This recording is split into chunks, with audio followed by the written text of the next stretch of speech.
میرے بھائیوں اور بہنوں، سجدے کی حالت میں دعا کرنا یہ مسنون عمل ہے۔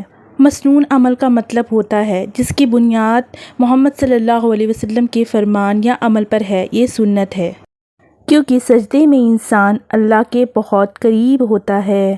رسول اللہ صلی اللہ علیہ وسلم نے سجدے میں دعا کرنے کا حکم دیا ہے، جیسے کہ سیدنا ابو ہریرہ رضی اللہ عنہ بیان کرتے ہیں کہ رسول اللہ صلی اللہ علیہ وسلم نے فرمایا کہ انسان رب کے رحمت کے قریب ترین سجدے کی حالت میں ہوتا ہے، لہٰذا تم سجدے میں کثرت کے ساتھ دعا کرو۔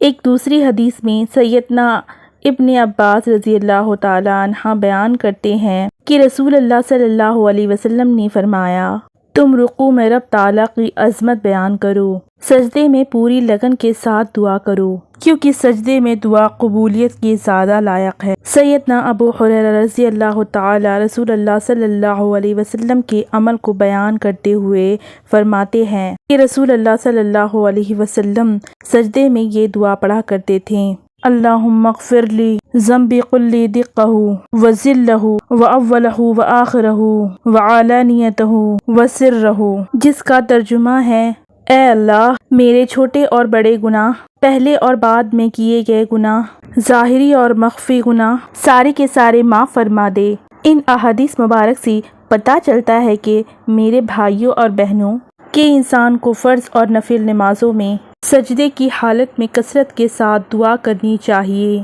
کیونکہ رسول اللہ صلی اللہ علیہ وسلم نے دعا کرنے کا حکم دیا ہے اور آپ خود بھی سجدے میں دعا کیا کرتے تھے۔ تو ہم سب کو چاہیے کہ ہم سب بھی سجدے میں دعا کریں، کیونکہ سجدے میں دعائیں زیادہ قبول ہوتی ہے۔